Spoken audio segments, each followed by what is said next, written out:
memori kalian tidak full, aman, tentram, dan damai handphone kalian dan pekerjaan kalian. Solusi transfer dan kelola data dengan mudah. Aku menggunakan SanDisk Extreme Portable ini yang praktis dan mudah dibawa-bawa. Nah, jadi kalian tinggal menghubungkan SanDisk-nya dengan handphone kalian. Transfer datanya 5 kali lebih cepat dari produk yang lain. Aku punya yang 1 terabyte, ada juga yang 2 tera ya teman-teman. Coba kalian cek di keranjangku, belinya juga di keranjangku ya teman-teman. Dan ini juga sudah tahan air, dan kalau jatuhnya masih 3 meter ini masih aman. Sesimpel itu teman-teman. Kalian tidak perlu lagi menggunakan media laptop atau notebook lagi. Tapi kalau teman-teman mau memindahkan data dari laptop ke sini atau dari sini ke laptop, aman ya teman-teman. Kalian tinggal mengganti saja. Ini kan dari port Type-C ke Type-C. Kalian juga bisa menghubungkannya dengan port USB-nya ini. Sesimpel itu teman-teman.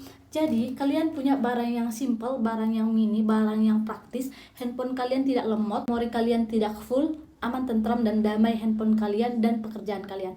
Check out sekarang ya teman-teman.